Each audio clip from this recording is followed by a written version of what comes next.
1 मे तारखेला याच वर्षी राजा शिवाजी हा चित्रपट रिलीज झाला आणि त्यापासून सतत 2 मराठी चित्रपट हिंदी चित्रपटांना टेन्शन देत आहेत की काय अशी चर्चा सुरू आहे. आपल्यासोबत प्रवीण तरडे स्वतः आहेत. त्यांचं परिचय करून देणं काही गरज नाही आहे. प्रवीणजींना विचारा. प्रवीणजी, तुम्ही हिंदी चित्रपटसृष्टीला टेन्शन देत आहे. देऊळ बंद 2 नंतर तर ते टेन्शन वाढलं आहे.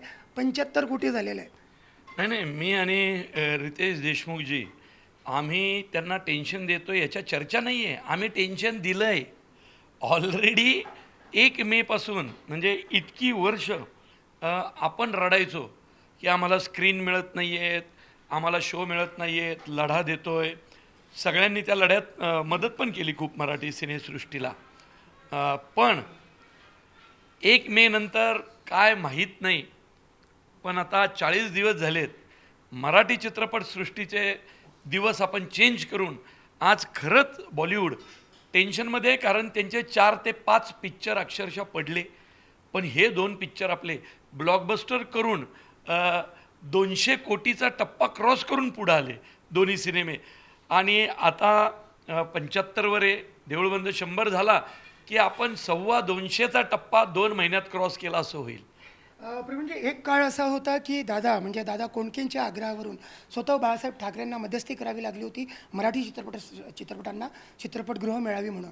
आणि यावेळेस एकदम उलट झालेलं आहे. हिंदी चित्रपट काढून देऊळ बंद लावा अशी तुम्हाला विनंती करण्यात आली.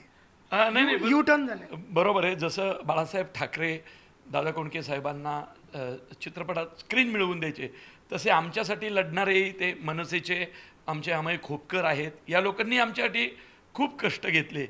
आता दिवस बदलले. आता बॉलिवूडने टेन्शन घेतलं आहे आणि एकापेक्षा एक सरस मराठी सिनेमे येतील. राजा शिवाजी झाला, देऊळबंद चालू आहे आणि आता घबाडकुंड येतो आहे प्रीतम पाटीलचा, संदीप पाठकचा आणि देवदत्त नागेचा. तोही सुपरहिट जावो. मराठी चित्रपटाची पताका अशीच फडकत राहो. देऊळबंदचा पुढचा भाग आणि मुळशी पॅटर्नचा पुढचा भाग येणार असं खूप ऐकतोय. तुम्ही काय सांगता?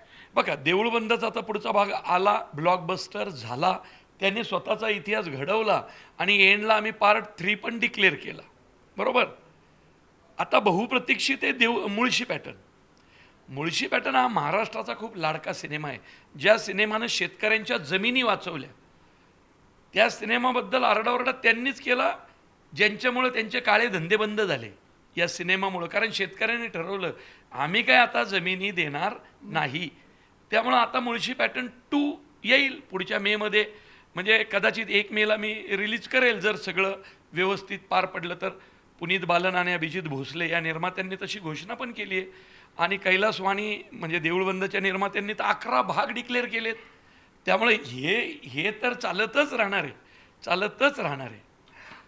राजकीय चित्रपट काढणं म्हणजे किती दडपणीचं असतं याच्यासाठी विचारतोय. कारण सामना आणि सिंहासन नंतर जर नाव घेण्यासारखा जर कोणी राजकीय चित्रपट काढला असेल तर धर्मवीर आणि धर्मवीर पुढचा भाग. काय सांगाल? अडचण असते आणि दबाव असतो. छे दबाव. तुम्ही जर काहीतरी चुकीचं दाखवत असाल, काहीतरी वेगळं मांडत असाल तर दबावाचा प्रश्न आहे. लक्षात ठेवा, मी जो सिनेमा बनवला त्याचा कालखंड हा लोकांसमोरचा होता.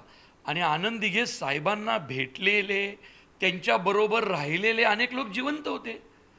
त्या लोकांनी जे सांगितलं तसा सिनेमा बनवला.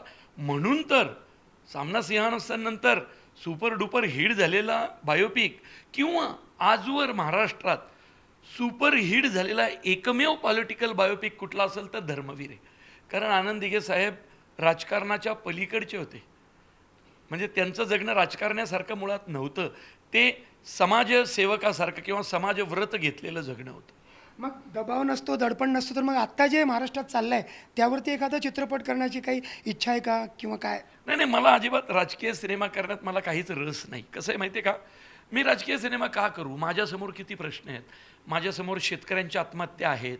मला शेतकरी एक दिवस या महाराष्ट्रातला असा करायचा आहे की लिमिटेड एडिशन कुठल्या कंपनीची कार आली ब्रँडेड तर ती शेतकऱ्यांनी घेतली पाहिजे.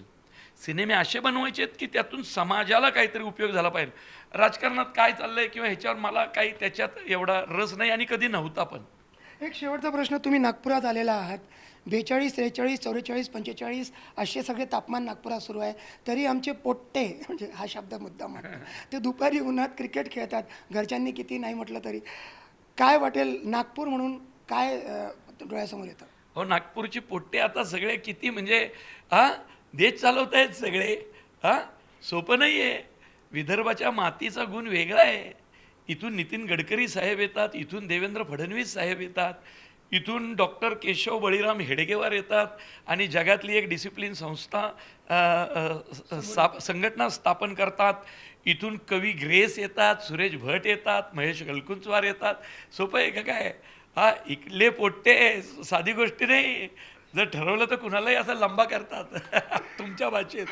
खूप खूप धन्यवाद. तर प्रवीण तरडे म्हणतायत की मराठी चित्रपटांनी ठरवलेलं नाही आहे तरी ते हिंदी चित्रपटांना कुठेतरी टेन्शन देत आहेत आणि हे टेन्शन नजीकच्या काळात तरी कमी होणार नाही आहे. व्हिडिओ जर्नलिस्ट विनय शुक्लासोबत संजय तिवारी, NDTV मराठी, नागपूर.